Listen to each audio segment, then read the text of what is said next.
Can you help? Can you help me? Can you help? Self-Helpless! Can you help? Can you help me? Can you help? Self-Helpless! Can you help? Can you help me? Can you help? Self-Helpless!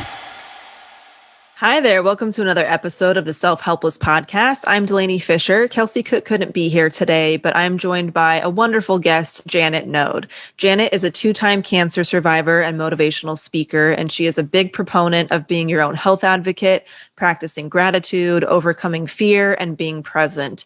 And what's awesome is that Janet has discovered that her message really resonates with people across all age groups. And since our community who tunes into this podcast ranges from ages 18 to 65 plus, I believe everyone can benefit from what she has to share today. In this episode, Janet describes the moment she found out she had cancer, the different procedures she went through to get into remission. Like, have you ever heard of leech therapy? I had not either. And she also shares about experiences with family, friends, hairstyles, and her body. And she explains the biggest differences in how she thinks and lives now versus before her first diagnosis. If you're navigating a difficult time in your life, or you're struggling with living in the moment, or finding things to be grateful for, or maybe you're just looking for some inspiration to go after what you truly want in your life, this episode is for you. Janet shares her story with a lot of vulnerability and humor, and I feel inspired after talking with her. So here's my conversation with Janet Knode. Janet, thank you so much for being here today. I cannot wait to talk with you about all this. Oh, great. Well, you are welcome. It is a pleasure to be here. Yay. You're amazing. Yay. I absolutely love you. And let's just dive right in, shall we? So do you have a certain quote or affirmation or anything that you'd like to share that has been meaningful to you? You know, it's interesting. I am a 2-time cancer survivor, and I've noticed that the moment that comes into your life, you start really questioning a lot of things. And I found a Bible verse that helped me tremendously. It is Isaiah 41:10. And so it says, "So do not fear, for I am with you. Do not be dismayed, for I am your God. I will strengthen you and help you and uphold you with my righteous right hand." And I would say that when I would go into the big donut hole thingy, the big scanners, all the MRIs and the CT scans, I was saying that constantly. Wow. And literally I was visualizing holding God's hand. And so wow. it just for some reason gave me great peace. And I knew that no matter what was up ahead, it was going to be okay, no matter what it was. So wow. Thank you for asking that. Thank you. Yes. Thank you. So it is a Bible scripture. Very powerful.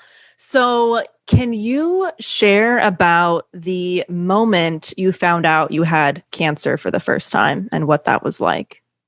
Okay, I will do that. I was coming in hot. I know. We're really getting right into it. Okay. Actually, it's interesting when you start doing mammograms, and some of your audience may not have started them yet. And certainly they're pivotal. They're literally the cure for breast cancer is doing a mammogram because there's so much they can do with it. So I had been doing mammograms for quite a long time. Had a particular one that all of a sudden it was, we're going to do a little bit more testing, or we're going to do a little more testing. And then I actually had an x-ray given to me, and it said, we're going to look at this spot right here. So that had never happened before. So all of this was running through my mind. So I kind of thought they're going to tell me I've got this. And I was really trying to be stoic. And I happened to be out with my daughter, Amanda, whom you know. Yes. I was out with her and never dreamed I would get the call late in the evening, but I did. And so I was trying to really hold it together. But, my doctor came on and he said, it's malignant. And your mind has a hard time processing even though I think they're going to tell me this, it's still hard. You're hearing those words and they're attached to your name. Right. So it was very, very scary. And now I'm looking at Amanda, who at that time would have been around 17, and she knows that I'm waiting for the call. So I'm trying not to panic with her and handle it with, everything's going to be fine. And inside, I'm like screaming, I can't believe this is happening. Yeah. And what happened to be very interesting for us is a close family friend of my husband's was an amazing breast cancer doctor. And so when I told him, the moment I got the phone call, my next call was to my husband. By the time Amanda and I walked in the door, he was on the phone with his friend who was getting his wife on the phone, who was at an out-of-state conference. And she got on the phone immediately with me. And everything she said gave me great peace. I knew I was going to have a battle. I knew it may or may not need chemo, but I knew that right then, everything, the clarity that you get in a moment like that for what your life is about, what's important in your life, it just comes into your mind, and you're never really the same. And I can even say that I had worked with a therapist for years prior to this, just off and on, as life would bring about different things.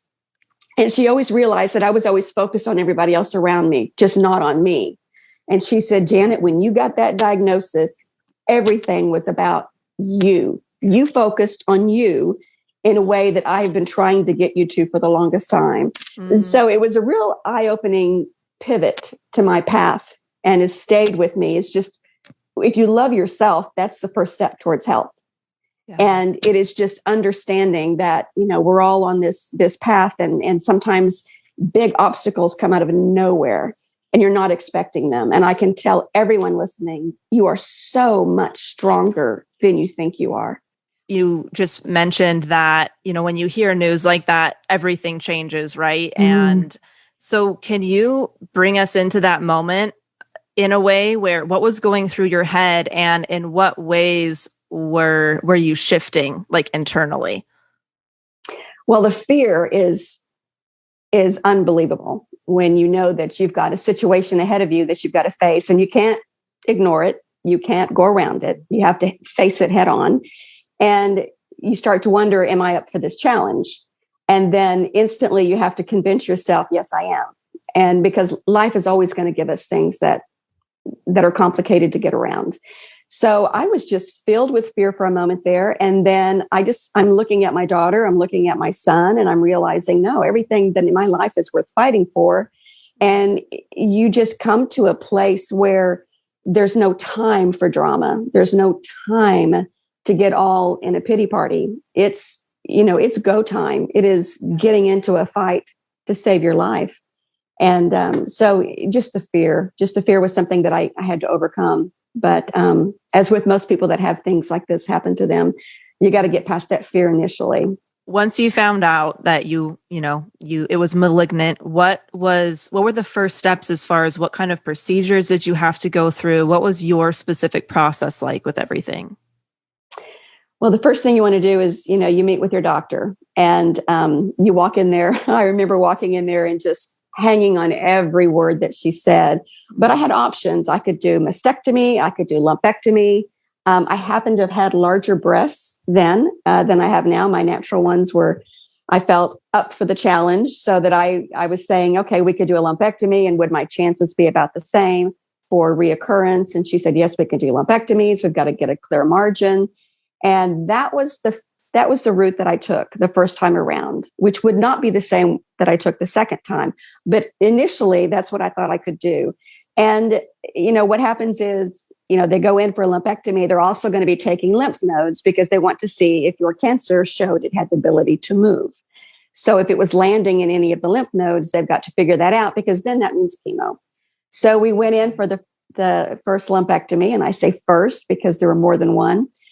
Did not get a clear margin, but did test the lymph nodes. She came back and said, this is not the news I want to tell you, but it has reached your lymph nodes, so you're going to have to do chemo on the other end of this. And I did not get a clear margin, so we're going to do it again. And the second one led to a third one. So after the third one, it was, if we don't get a clear margin at this point, we're doing a mastectomy. Well, I did get a clear margin.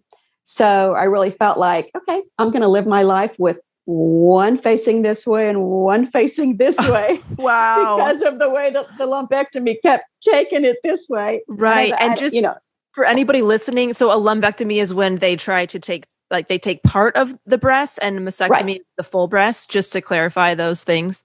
Yes. Okay. Yes. Gotcha. So we felt that they could definitely, the size was 2.5 centimeters.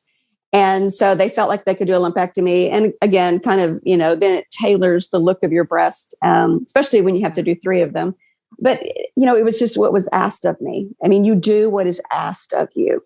Yeah. So we went down that road and we were able to get a clear margin after the third one. And then it was on to chemo.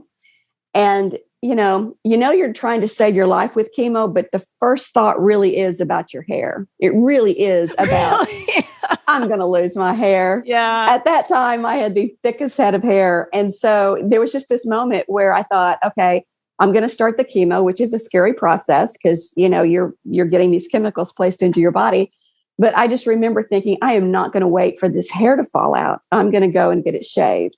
Mm-hmm. And so that was really a big step in the process. Most people want to, think about the chemo, and I'm going, oh, but getting your hair on point. Got to get my hair taken care of. Did it feel like you were kind of taking the power a little bit, where it's like, no, I'm going to go and get my hair done the way that I want it before going into this?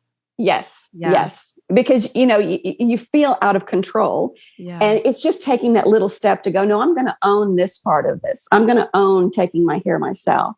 And I will say this because some people that are in this situation or are about to be in this situation, it's great that I went into the gentleman that always cut my hair and I said, okay, let's just shave it. And he said, well, bring your camera, make sure that you have your best makeup on, wear your best earrings, and come and we're going to have some fun. And I guarantee you will not cry.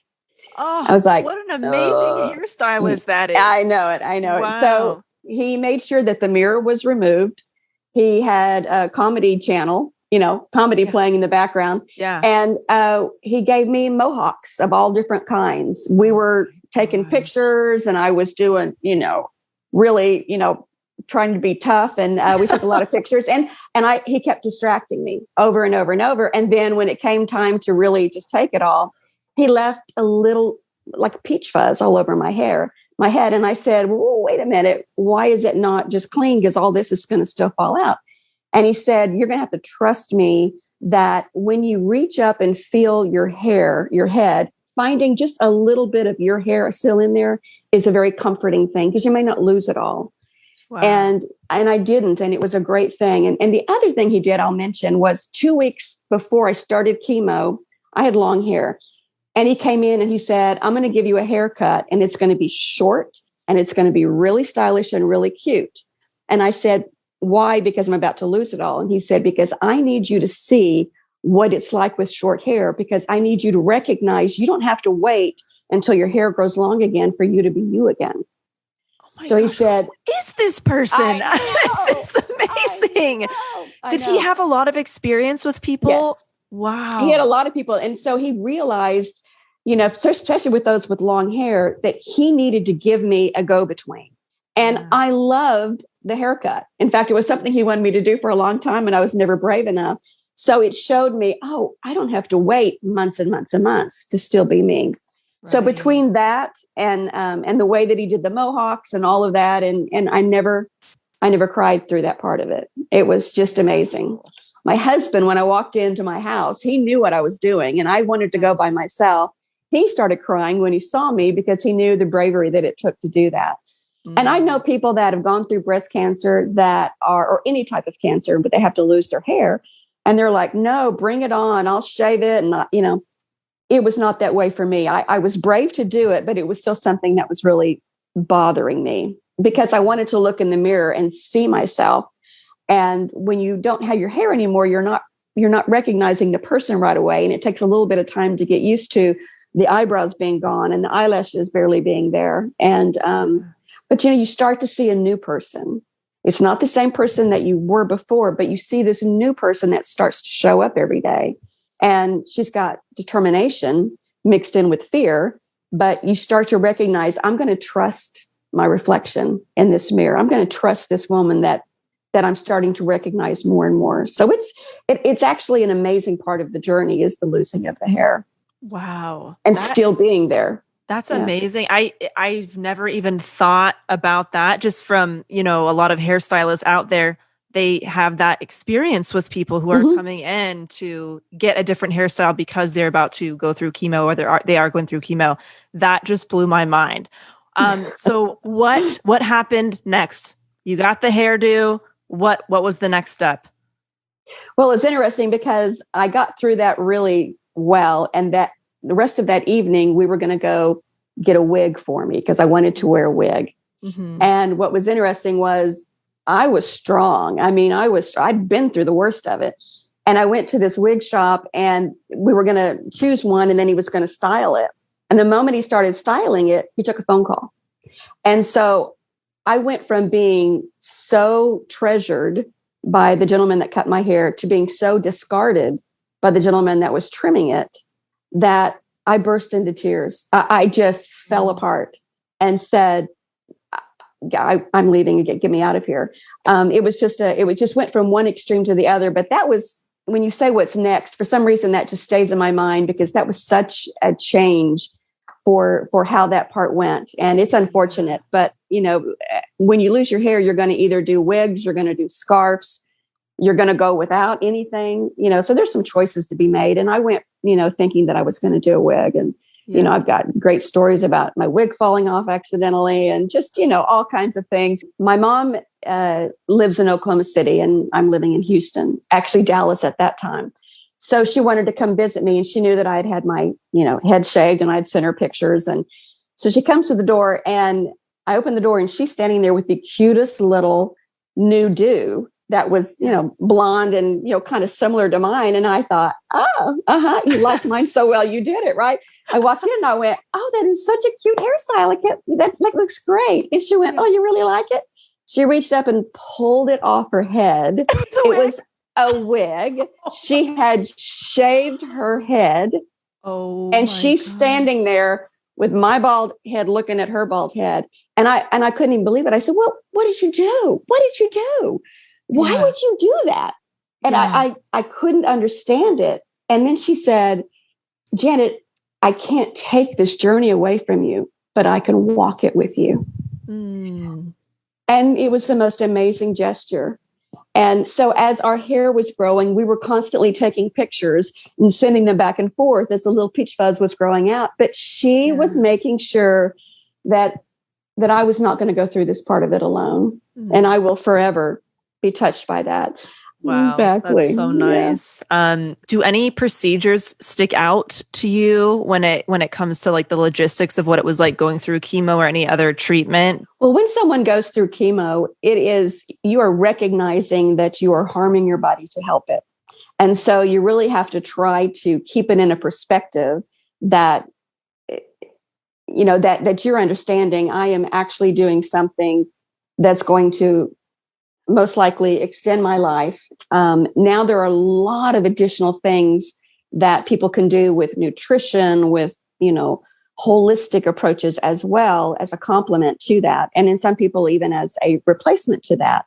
But at that time, because this was originally 13 years ago, actually. And that wasn't so much on the forefront the way it is now. And I'm encouraged that it is on the forefront of how people are treating themselves now with nutrition and exercise and meditation and aspects like that. Yeah. But at that time, you're going through chemo and you're recognizing the changes that it's doing to you. Your energy is completely zapped. I knew that if I make it to 100, I'm already going to know what that feels like, because just going from the bedroom to the kitchen was an enormous challenge. I lost my taste buds. And so there was just this moment where, you're really sensing the changes that your body is going through, but that there's an end to it. That last treatment's going to come. And then at that point, then you move on to radiation. And that is a whole nother, it's a daily type of a treatment that you're going through.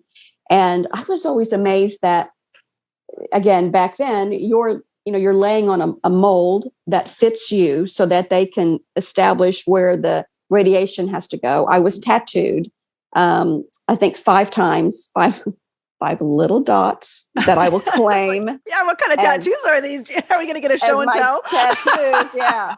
I mean, they look like I took a Sharpie and just went like this. I mean, that's how bold and radical I am. They're just little dots, but I'm like, so they line them up and I kept going, okay, well, these machines are doing radiation and, it's doing something very, very serious to your body. And I kept thinking, shouldn't somebody be like strapping me down? What if I sneezed? I mean, where's it going to go? Right. What if I moved? So it was just this very amazing experience to realize I'm going to have to lay perfectly still for it to only go to the area that I want it to go to. So hopefully maybe by now they kind of, get people kind of tucked away where they won't be able to move. But I felt very exposed during that whole process. But you go through the steps and, there's 6 weeks of that every day. And you get through that and you start to recognize that, your hair is kind of sprouting out a little bit and you have a sense of spring, renewal, and things like that come about. And the whole time you're learning more about yourself. I mean, you're learning about the process of battling cancer, but you're also learning who you are. What's important to you, because you start to recognize how precious time is. And that is the biggest gift out of all of this, is there's not a sunrise that I don't celebrate in some way. And I do catch myself looking at trees, looking at flowers, just appreciating just being here. Yeah. And so going through that and then recognizing that, okay, there's no more evidence of disease. They tell you we're going to continually scan you now. And there's something very real called scanxiety that happens right before every scan. And they were scanning me every 6 months. And the marker was to get to 2 years. That was the first big marker. So every 6 months, I was doing mammograms. I was getting these different sonograms. I was getting different scans. And I made it to the 2-year mark for that particular mammogram. And I was so excited. And my husband and I bought some champagne and we were excited to get the results. And the results came back. Everything's fine. Go home. Everything's good. Yeah. We decided to celebrate the next day, which was good because we didn't pop the champagne, because I got a phone call the next day. And it was my doctor that said, no, I don't like what I saw. I want you to come back in. And, and the look on your face is the look on my face. I went, oh my gosh. You were just told something totally different, like 12 hours prior. Right. Oh my God. And she said, no, I don't like something on there. So I went in and they did an MRI guided needle biopsy. And found, that it was a cancer. But the interesting thing is it was a completely different type of cancer. And it was in the opposite breast, because breast cancers don't recur in the opposite breast. They don't take that path. They go elsewhere. So this was a completely different type of cancer. And, that's overwhelming, because I didn't even make it 2 years. But my doctor sat down and she said, actually, this is good that it's not a reoccurrence, because your first one showed it had the ability to move. We don't want to see that one again. Right. This one looks like it stayed in the milk duct. And at that point, the moment she was saying, I've got this again, I was just like, you may have my breasts and you may have them right now. Yeah, I will, get it off. I will lay on any table. You may just take them. Don't want them, don't need them, because I'm bigger than my life is more important than my breasts. Wow.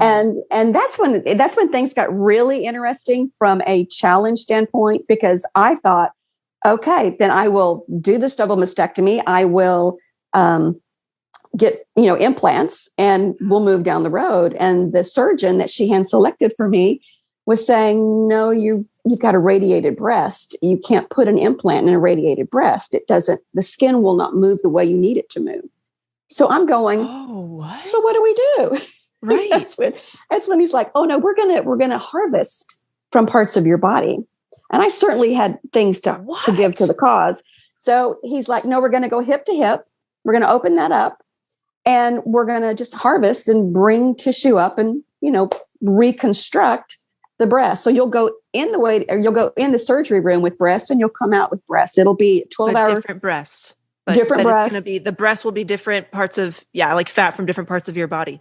Yeah. Wow. My stomach, primarily my stomach. Wow. And I was, at this point, it's too much for me to think about. And of course, the doctor's like getting out books going, and this is what it looks like. And I'm like, no, this is not someone you show what that looks like. And it took me a while. And, then he said, you know what you'll do? You'll have a tummy tuck. You'll never have to do a sit up again. And I was like, okay, no, wait a minute. I'm going to think about this here. I'm going to consider this now. And of course, you're going to want to move on with your life. So of course I said, yes, we'll do this. But I was scared to death. It was a huge surgery for me. Now there are people that go through much bigger surgeries. For me, this was the biggest thing I could think of I would have ever gone through. Yeah. And it was, it's a challenge. You've got to just, remain just open to what your path is. You've got to trust your journey. And it's really hard because all of a sudden your journey looks different than you ever thought it would. But it is about living the life that you've got and trusting the journey that you're given, that you're going to be able to navigate it. Yeah. And what was supposed to be a 12-hour surgery turned into 21 hours because I had a breast that was not willing to be reconstructed. It's a breast that did not want to survive. And I'm not going to point out which one it is, but it was like, I'm not, it just fought it. Yeah. So they put me in my room and took me back in about 5 hours later for a 7-hour surgery, put me back in the room and took me back about, 4 hours later for a 2-hour surgery. And it was all trying to create blood flow in a breast that was just digging its heels in. So I will say, without going into all of it, because there's just so much to talk about, but I will say that part of the process of that particular treatment was we needed to get blood flow out of my breast so that connections would start to build. And so what happened was they came in one day and they said, we have an idea. And that's never good. When a doctor comes in and goes, is this a new idea? Have you guys done this before? Have you been thinking? Happening? Yeah. So, but he said, we're going to put leeches on you. What? Didn't even know that was a thing. Had no idea. Oh yeah, I didn't either. And he made it sound like nicer because he said, there'll be medicinal leeches and we'll fly them in from New York City. And I'm like, that's going to make it better. But the strangest things happened when, it's a process that nurses are not used to doing. So you had like leeches on the boob that was two leeches on a boob that was giving you issues. On a space about that big, two of them. My God. Every 3 hours. So for how long? For 5 days. Oh my gosh. Every 3 hours for 5 days. What? Again, this was, years ago. So, but yeah. Oh yeah. I mean, I had the whole gamut of thinking, I'm going to start charging for this because so many people have come in and have looked at my breast. Oh my God. My funky little breast. It's like, I'm going to get a rope and we're going to have, a $5 thing. But it was quite fascinating. Did it work? No, it did not work. It didn't work. We got 3 days into it and it just wasn't working. And so the doctor said, okay, I think I may stop this. And the leeches went bye-bye. And he came in the next evening and went, nope, I'm gonna keep doing them. And I said, well, the leeches are gone. So we had to order. So here comes another shipment of them. But it wasn't working. And so he finally sat down with me and he said, we're going to let this breast die. And then we're going to come in later and we're going to fix it. But we need to let it die. And it's a process that it's amazing what you're asked to do sometimes. But what I would tell the listeners, and it's a strange story, but the most important thing I would tell someone out of this was a moment that I shared with one of the doctors who came in and she was an intern. And so she was there, kind of watching everything that was going on. And she could see in my mind, in my eyes, that I was overwhelmed at what was taking place. There's multiple surgeries, there's leeches, there's all kinds of things. She waited until all of the doctors left and she stayed behind and she said, Janet, you're in control of this. And that made no sense to me whatsoever because I'm just having people tell me what to do. And she said, no, you're in control and you've got to get in the game because you're more likely to have a more positive outcome if you are participating and you're not just sitting back being a recipient of whatever care is being asked of you. But you get in there and you're on your own team. You are a participant. You're asking the questions. You're wanting to find out what's going on because the more that you know what they're trying to do, the more that you know what the exposure is if you don't do something, then the more your body is going to be more positive. You're going to understand things. You're not going to be confused. You're not going to be as scared. But she said, you got to get in the game. Oh, wow. And being your own healthcare advocate is something that I have absolutely learned from that experience. And it's key today more than no matter what your age is. It's so key to be your own healthcare advocate and to understand what is being asked of you. Because once you understand it, then your body goes, oh, okay, now I know what you need to, now I know what I need to do to help you. Yeah. If you know that you're wanting blood flow to go into an area, understanding that gets your body to go, oh, okay, I know what you need to do. And Interesting. another doctor came in and said, do visualizations, close your eyes, do visualizations. And when they were going in and trying to, eradicate the cancer, I remember I had a meadow in my mind. And these birds would come in every day and they would pick through the metal, pick the little gold nuggets and fly off with them. And that was so powerful to me. And every day I knew I was getting rid of cancer cells. Every day I would let this visit, I'd close my eyes and let my mind take over. And every day I just knew I had less and less cancer cells in my body.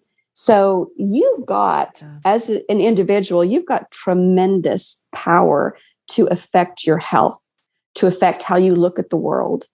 And it does come with trying to get a positive mindset, trying to embrace self-love and self-gratitude and being present and not totally looking back at all the regrets and the mistakes that you've ever made and tacking all of that baggage onto you as you try to move forward. And it's not worrying about the future and what's going to happen. And is this ever going to happen? And well, what if that happened? And spinning these stories that take you away from the moment that is your greatest power.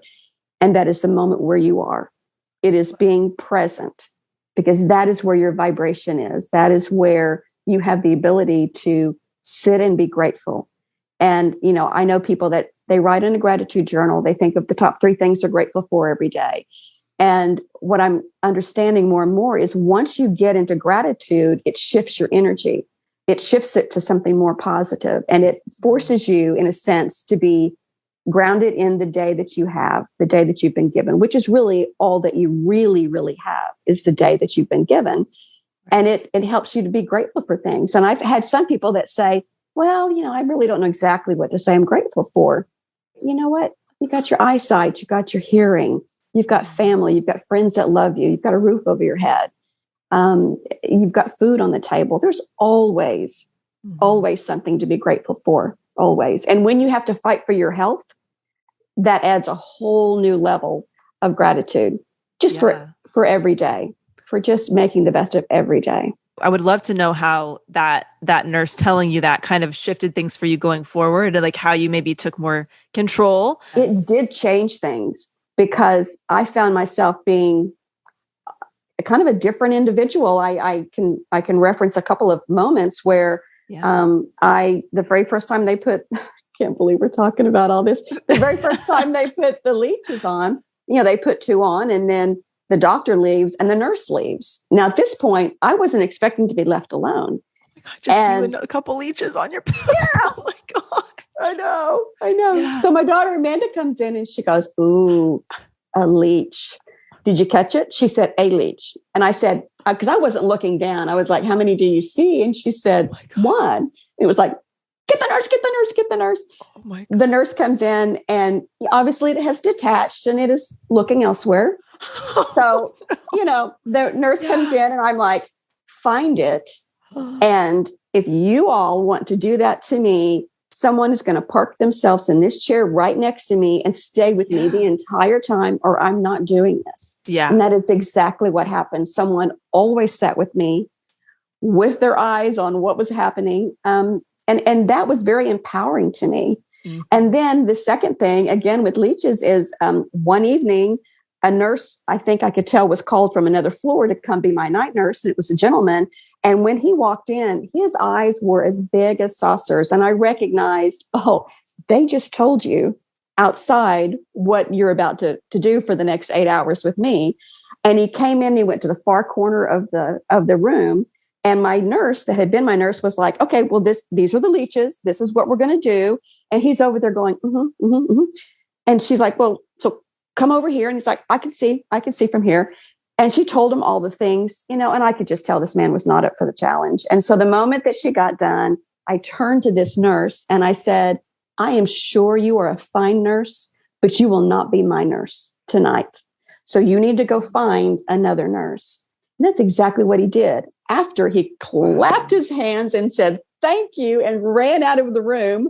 Oh my gosh. So you start to recognize, you know what?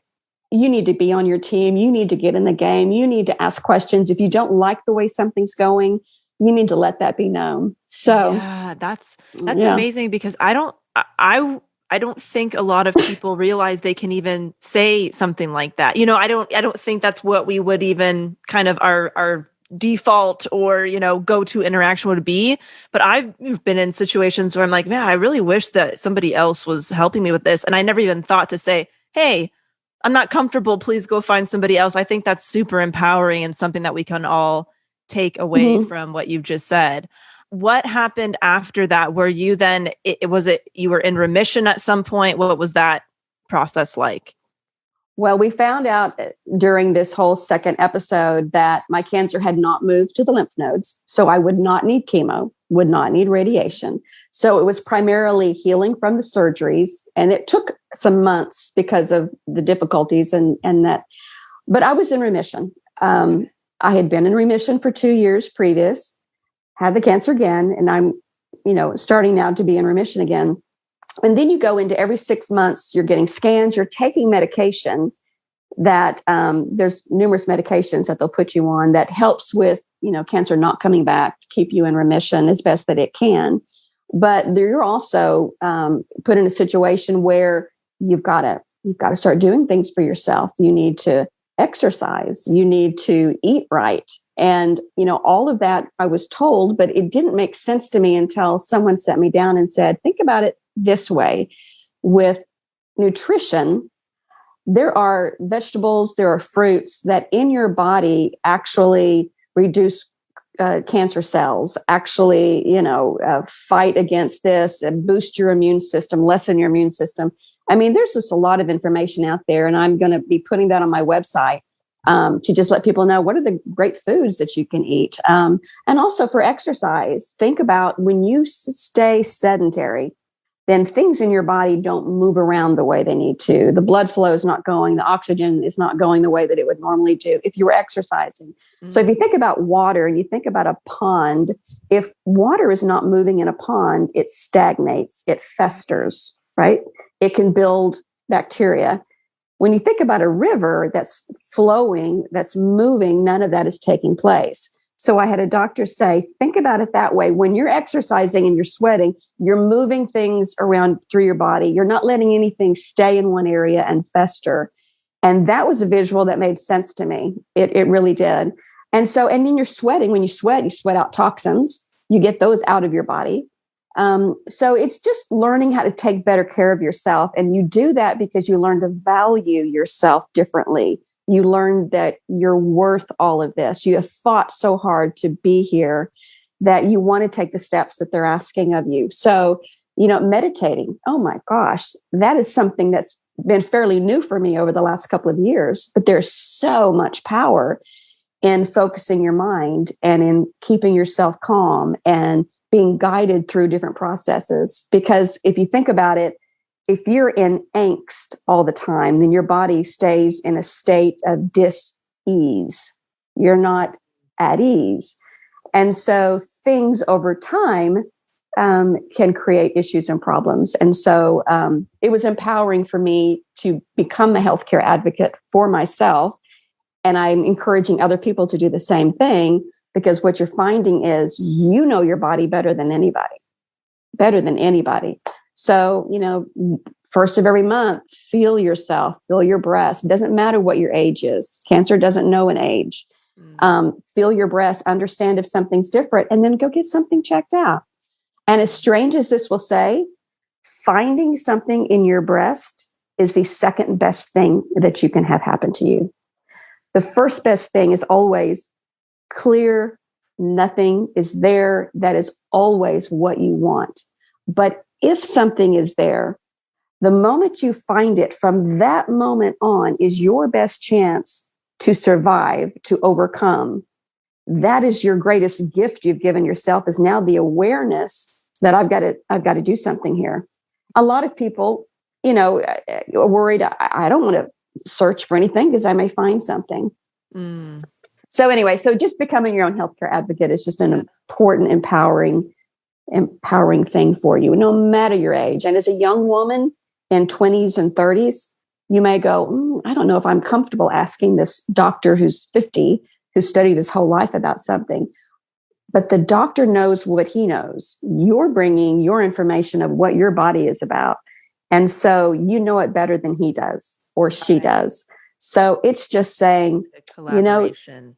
And if a doctor says, take this medicine for something, then say, what are the most common side effects? How will I know when it's working? How long will that take? How will I know when it's not working? Will I be allergic to this? What's the length of time you think I'm going to be on it? And just know those answers to those questions. Ask.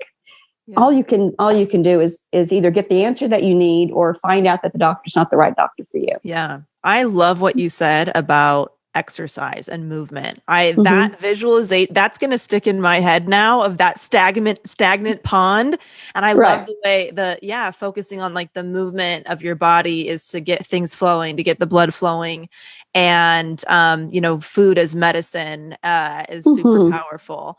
And I have another question, of course, whatever you're comfortable sharing, but I'm curious to know, when you went through all of this, did you always think like, I'm definitely surviving, I'm going to make it? Did your mind ever wander to, what if I don't? And what does that mean? I don't know any cancer survivor that does not get brought to their knees occasionally, because you recognize it knows where you live. You have that in your mind sometimes. Lots of people have reoccurrences, or you find someone that you felt should have survived that didn't. And so once you put yourself out there that, I am a cancer survivor, and you start connecting with other people, then you start to get more awareness of the journeys that other people are going through. And you start to recognize everyone has that moment where it's like, wait, what is this? This feels weird. Wait, what is this? And what happens if I don't make it 10 more years or 20 more years? You start spinning stories. And I will say that it took about 3 years for me to think past the moment that I was in, to actually plan for things in the future, to think about the future, because you're constantly fretting because you don't know, am I okay? It's a strange dynamic to all of a sudden, you're coasting through your life. You're either coasting or you're making something happen in your life. But let's just say you're kind of getting a little numb to things. And then all of a sudden you get a cancer diagnosis and you can't get it out of your mind. You can't get it off the radar. You try to put it behind you. I have months where I can go 2 or 3 months at a time and I don't think about it. Because the longer I go, I'm now 13 years from the first diagnosis.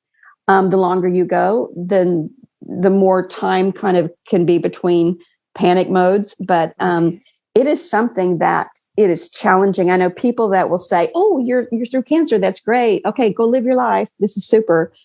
And they mean well, but they don't understand that there's a whole mental aspect for cancer survivors, people that are in remission. They want to stay in remission. They want to do all the right things. And they recognize that, sometimes it's out of your control. But more and more, a positive attitude, visualization, meditation, taking care of yourself is going to be empowering, and it's going to set the stage where cancer's like, I don't want to go back in there. It's empowering yourself. But it's hard. It's hard. Yeah. Some of the strongest people I know still have those days. They just need to pick up the phone and call someone and say, I'm really scared right now, or I feel differently and I don't know why, or, so it's a struggle. It's a struggle, but it's also a very empowering growth that you go through to recognize that I'm not going to just take for granted the rest of my life. I'm not going to take for granted anything any longer. You're going to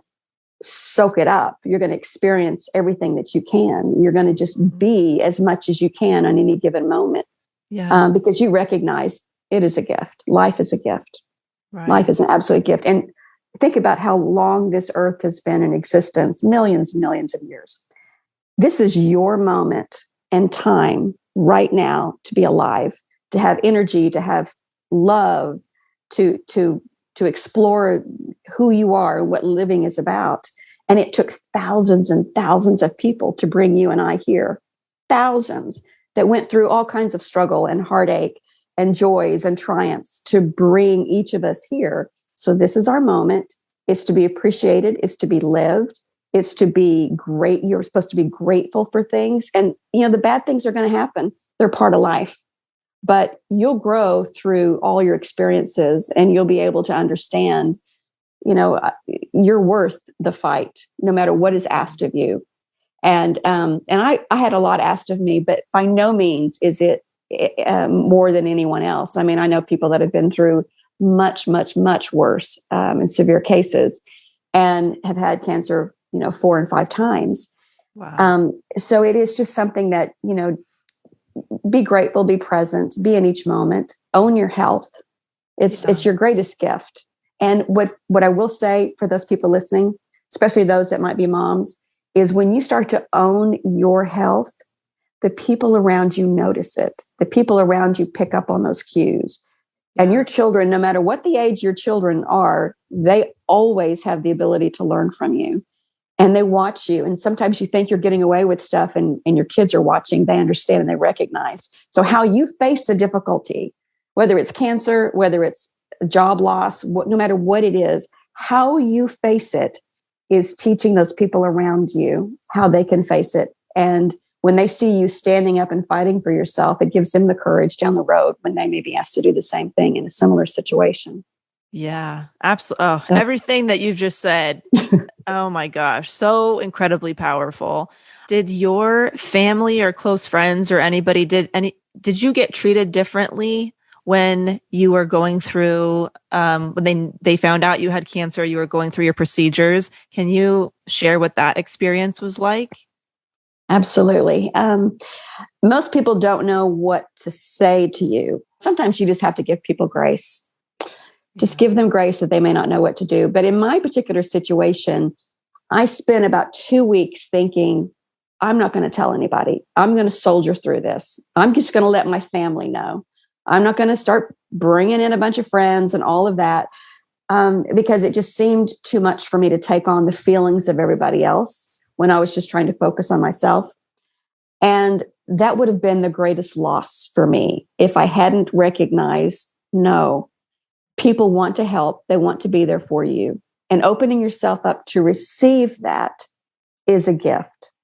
And I had friends that didn't know what to do, but they knew somebody needed to be fed. So I had these angel friends, and every night somebody was at the door with food and anything else that I needed. They would celebrate my chemo number 3 is down or done, and they would do luncheons and give me new scarves and things like that. So when you have a really good set of friends, they rally around their wounded, and they will be there for you.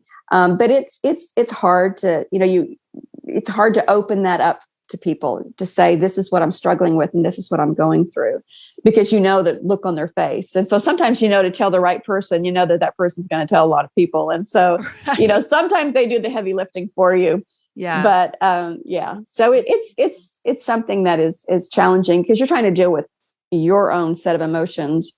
And, you have to take on sometimes, especially your family, and be there for them and let them, see that no matter what is going to happen, you're going to fight with everything that you have. And, and so it's just an interesting time with pandemic and things changing. And for a lot of people, there's a lot of people in struggle in situations they never thought they'd be in. And, I just always want to let people know, share that with people. Let people come and help you. Let people give you ideas and be there for you. And just recognize that all the little eyes around you are watching you as an adult. And How did you think and live your life before cancer? And how do you think and live your life now? What are the biggest differences or changes? Well, I think before, you really think you got all the time. You got lots of time to make changes, to do certain things. What I found was I was focusing so much on other people always. So it's just kind of an upbringing that I had that, you start to recognize that you've been ignoring yourself in a sense. So I was living really focused on other people before this. Now I'm focused more on myself because there's this little girl in there that wants to know that she's going to be taken care of. And I just found this new sense of self-love, self-nurturing, self-care, and that how you treat yourself is something that shows other people how you want to be treated. And so I'm living my life differently now and savoring everything. I tell people I love them all the time. My friends, I'm on the phone all the time. You want to make sure that, you're actively being who you are in that moment. So love is the greatest thing. And so being able to share your love with other people and receive that back is tremendous.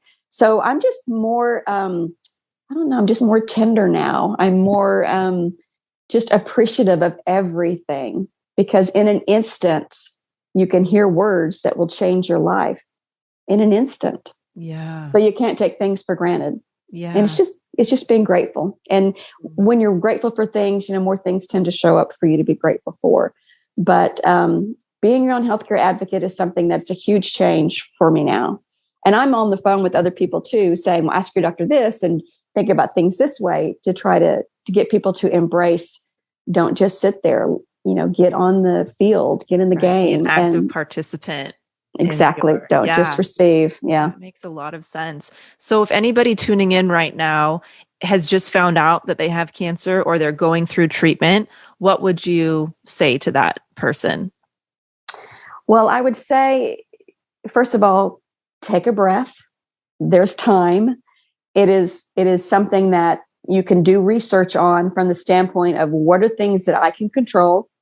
And you can reach out to organizations. And one of the organizations that I'm a volunteer with is an organization called cancare.org, CANCARE.org. Anybody going through cancer, anybody that's a caregiver of someone going through cancer can reach out to this organization, and they will match you with someone that's gone through the same thing you're going through to walk with you. And you, as the cancer patient, can determine, do I want a phone call? Do I want an email? How do I want to be communicated with? How often do I want to be communicated with? And they will be there for you. So there are a lot of organizations like that are around. That is just one of them. But it's important to somehow connect with someone that has already been through this. Because if you're the only friend in your friend group that's going through something, it makes you feel very different, very lonely in a sense. And so reaching out to someone through organizations, through getting on Instagram, through finding out who has cancer, through following some of their battles, it lets you see that you're not alone. There's all kinds of therapies out there, and start to investigate. If anyone is listening right now that has just been, diagnosed, start understanding and recognizing that food is medicine. How you think is medicine. How you move is medicine. That you have so much more to contribute to the outcome of your particular situation than you can imagine. In fact, I always say, in 50 years, they will not believe that we did not know what we don't know today about what we are capable of within our own skin. Yeah. For our mind and our desires and our goals and how we treat ourselves. We have so much power. So it's overwhelming to hear you have cancer, to have someone look at you and say those words, but you've got time, take a breath, and start reaching out to individuals that have it. Start reaching out to individuals that can help you with, diet and exercise and things like that. And then get in the game. Amazing advice. Mm-hmm. Take a breath, strap your helmet on, get in the game, because life is worth living. Yeah. And then let's say somebody is tuning in, they don't have cancer, they're not going through treatment, but they are experiencing a significant challenge in their life right now, or they feel stuck, or they just feel like they are not happy. They're not happy with their day to day. What would you share with that person? I would probably ask that person to look in their history, because a lot of times people that have trauma in their history, childhood trauma, specifically, they find that things can overwhelm them quite easily because you don't recognize that you're staying in a fight or flight mode. Because if your history has had such that there has been an obstacle that you have tried to overcome in the past and you can't seem to shake it, or, you're overwhelmed by something, usually that means that you may be in a situation where your body is constantly out of balance with the negative energy, or just out of balance with your nervous system. And a lot of times it is just there's so many resources. It's just recognizing that, take a breath and reach out and try to find people that in either mental health or just coping strategies. But I will say that for those individuals that do not have cancer and want to keep it that way, everything that I've mentioned is for them as well. Mm-hmm. The meditation, the exercise, the food, all of that can keep you healthy. And check your genetics out. That's the thing that I would also recommend. If you have cancer somewhere in your family, get a genetic test. Mm-hmm. And I will also say, I got a genetic test about 12 years ago.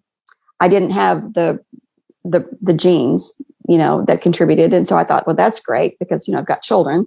And I moved about 4 or 5 years ago, and my new oncologist said, well, let's do some genetic testing. And I said, nope, already done that. And she said, well, not so fast. We're finding new genes all the time. And I was found to have a genetic mutation that they had just recently discovered. So know your body. And a genetic mutation doesn't mean an absolute, things are going to happen to you. It just means you need to balance the scales. If you have an increase of 20% chance, then you need to go find out through food or exercise or meditation how to balance that and decrease your chances. So there's this tremendous amount of control people have.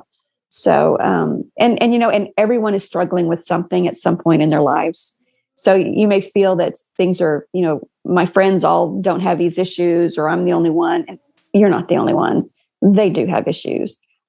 You just may not see their issues. Right. But everyone has challenges. You can't live a life bumping into different people and different obstacles in your life, and different, seasons of your life. You can't go through that without challenges. Right. So just recognize that we're all doing the best that we can do. And there is a lot of growth in just self-love and owning who you are. Absolutely. So, Janet, you're incredible. Seriously, thank you so much for being here. How can people find you and connect with you and book you for their event or their group so you can speak to them, all that good stuff? Well, I've got a website called JanetLivingRenewed.com. And I named it that way because once you fight a battle like this, you never see the things the same way. So you are renewed. Yes. All right, Janet. Well, I'll be talking to you very soon. And thanks for being here, and have a great rest of the day. Asking. Thank you. How wonderful was Janet? Go check out Janet's website and Instagram for more of her message and content. She discusses trauma, fear, going after your dreams, no matter how old you are, being your own health advocate, and much more. And you can reach out to her directly if you'd like to book her for your corporate or private group or event. And let's go ahead and wrap it up with an iTunes review of the episode. This is from Shy Accountant, I believe is the name. And it says, love the podcast. I've been listening to the podcast for years. I typically use Android products, but today I got an iPad, and the first thing I did once I set up the software is find the purple icon and give these girls the 5-star review they deserve. Oh my God, that's so nice. They bring a realistic perspective to self-care and have been so open and vulnerable with listeners. I cannot recommend enough. Wow, thank you so much. What an honor that it's the first thing you do with this lovely piece of equipment you have just acquired. Thank you so much. We really appreciate it. It really, it helps keep us visible on the charts, which grows the community and reaches more people who might really find value in this content and the support everyone provides. So thank you so much. If you want to head over, you can leave us a review on iTunes. You can find information about my business simplicity coaching program at DelaneyFisher.com. And we are currently accepting applications and interviewing for this summer. That's it for today, everybody. And we will talk to you soon. Thank you so much for listening to the Self-Helpless podcast. You can find our Patreon community, merch, and our individual work at selfhelplesspodcast.com. We'd be thrilled if you shared this episode with a friend, or feel free to post it on Instagram and tag at Self-Helpless Podcast so we can repost you and say thank you.